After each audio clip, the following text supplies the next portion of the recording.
Hello students, তোমাদের সবাইকে আমাদের চ্যানেলে ওয়েলকাম জানাই। দেখো, আজ আমরা সেকেন্ড সামেটিভ এক্সামের জন্য ক্লাস 8-এর জিওগ্রাফির তোমাদের প্রশ্ন বিচিত্রাতে 8 number of school Mahishadal Raj high school HS এই স্কুলের সমস্ত কোশ্চেনের আনসারগুলি আজ আমরা দেখে নেব। তাহলে চলো দেরি না করে ক্লাসটি শুরু করি। আজকে ক্লাসের ফার্স্ট কোশ্চেন দেখো, কর্কটীয় ও মকরীয় উচ্চচাপ বলয় থেকে সুমেরুবৃত্ত ও কুমেরুবৃত্ত প্রদেশীয় নিম্নচাপ বলয়ের দিকে প্রবাহিত হয় পশ্চিমা বায়ু। সেকেন্ড, ব্রাজিল উচ্চভূমি ও আন্দিজ পর্বতমালার মাঝে আছে ম্যাটো গ্রাসো মালভূমি। থার্ড, আন্দিজ পর্বতের পাদদেশে করডোরা দুগ্ধ শিল্পর জন্য বিখ্যাত। দুইয়ে দেখো কি বলছে, নিচের প্রশ্নগুলির পূর্ণ বাক্যে উত্তর দাও। ফার্স্ট কি রয়েছে, কোন মেঘের অপর নাম বাম্পি ক্লাউড? লিখবে স্ট্র্যাটোকিউমুলাস মেঘের অপর নাম বাম্পি ক্লাউড। নেক্সট ওয়ান, উত্তর আমেরিকা মহাদেশে অবস্থিত মরুভূমিটির নাম লেখো। আনসার হবে সোনেরান। মানে পূর্ণ বাক্যে লিখবে যে উত্তর আমেরিকা মহাদেশে অবস্থিত মরুভূমিটির নাম সোনেরান। পরের প্রশ্ন, পৃথিবীর বৃহত্তম স্বাদু জলের হ্রদটির নাম কি? পৃথিবীর বৃহত্তম স্বাদু জলের হ্রদটি হলো সুপিরিয়ার। লিখে নাও। নেক্সট ওয়ান, রকি পার্বত্য অঞ্চলে প্রবাহিত স্থানীয় বায়ুটির নাম কি? স্থানীয় বায়ুটির নাম চিনুক। লিখবে রকি পার্বত্য অঞ্চলে প্রবাহিত স্থানীয় বায়ুটির নাম চিনুক। তিনের দাগে দেখো, শূন্যস্থান পূরণ করো। ফার্স্ট কি রয়েছে, উপযুক্ত শব্দ বসিয়ে শূন্যস্থান পূরণ করো। এটা তোমাদের শূন্যস্থান পূরণ করতে হবে। ফার্স্ট রয়েছে অ্যাঞ্জেল জলপ্রপাত সৃষ্টি হয়েছে ড্যাশ নদীর ওপর।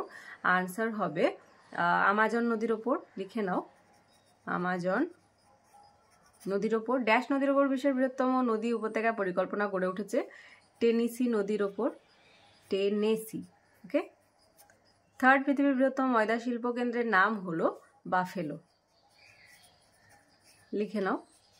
চার দাগের ফার্স্ট কোশ্চেন, শীতকালে উত্তর আমেরিকা মহাদেশের উত্তরের নদীগুলি নৌ পরিবহনযোগ্য নয় কেন? খুব সুন্দরভাবে দেওয়া আছে। লিখবে শীতকালে দক্ষিণ গোলার্ধে সূর্য লম্বভাবে কিরণ দেওয়ায় সেখানে গ্রীষ্মকাল বিরাজ করে, ঠিক সেই সময় উত্তর গোলার্ধে সূর্যরশ্মি তির্যকভাবে পতিত হয়। এমনকি সুমেরু বৃত্ত থেকে সুমেরু বিন্দু পর্যন্ত ওই সময় সম্পূর্ণভাবে অন্ধকারাচ্ছন্ন থাকে। ফলে উত্তর আমেরিকার উত্তরাংশের তাপমাত্রা একটানা অনেক দিন ধরে হিমাঙ্কের নিচে চলে যায়। ফলে তুষারপাত হয় এবং নদীর হ্রদ সহ বিভিন্ন জলাশয়ের জল বরফে পরিণত হয়। নদীর জল তীব্র শীতলতার জন্য শুষ্ক কঠিন বরফে পরিণত হওয়ায় নদীগুলিতে কোনো যানবাহন চলাচল করতে পারে না। পরের প্রশ্ন, আপেক্ষিক আর্দ্রতা কাকে বলে? আনসার লিখবে কোনো নির্দিষ্ট উষ্ণতায় নির্দিষ্ট আয়তনের বায়ুতে যে পরিমাণ জলীয় বাষ্প বর্তমান আছে এবং ওই একই উষ্ণতায় একই আয়তনের বায়ুকে সম্পৃক্ত করতে যে পরিমাণ জলীয় বাষ্পের প্রয়োজন হয় তাদের অনুপাতকে আপেক্ষিক আর্দ্রতা বলে। আপেক্ষিক আর্দ্রতা সর্বদা শতকরা হারে পূর্ণমানে প্রকাশ করা হয়। 5 দাগের ফার্স্ট কোশ্চেন, উদাহরণ সহ বৃষ্টিচ্ছায়া অঞ্চল সৃষ্টির কারণ ব্যাখ্যা করো। তোমাদের টেক্সটে 47 পেজে রয়েছে, এখান থেকে স্টার্ট করবে। এতটা লিখবে, পুরো এতটা। ওকে, এখান থেকে এতটা, অথবা এখান থেকে এতটাও লিখতে পারো। নেক্সট ওয়ান, দক্ষিণ আমেরিকার নদীগুলির যে কোনো 3টি বৈশিষ্ট্য লেখো। আনসার লিখবে দক্ষিণ আমেরিকার অধিকাংশ নদী আন্দিজ পর্বত থেকে উৎপন্ন হয়েছে। সেকেন্ড, এই নদীগুলির বেশিরভাগই পশ্চিম থেকে পূর্বে বা দক্ষিণ পূর্বে প্রবাহিত হয়েছে। থার্ড, এই নদীগুলি অধিকাংশ দীর্ঘ আয়তনে বিশাল। ফোর্থ, নদীগুলি বৃষ্টি জল ও বরফ গলা জল উভয় দ্বারাই পুষ্ট, তাই নিত্যবাহ মোহনার কাছে প্রবল বেগের জন্য অরিনোকো নদী ছাড়া অন্য কোনো নদীর মোহনার বদ্বীপ সৃষ্টি হয়নি। পরের প্রশ্ন, 6 দাগের ফার্স্ট, নিরক্ষীয় অঞ্চলে নিম্নচাপ বলয় ও মেরুবৃত্ত প্রদেশীয় অঞ্চলে নিম্নচাপ বলয় সৃষ্টির কারণগুলি লেখো। এটা তোমাদের টেক্সটে 31 পেজে আছে। দেখো 31, নিরক্ষীয় অঞ্চল, এখান থেকে স্টার্ট করবে, কারণগুলোও দেবে। এই যে এগুলো কারণ, এখান থেকে এটা দিলে। আর মেরুবৃত্ত প্রদেশীয়, এখান থেকে এতটা। ওকে,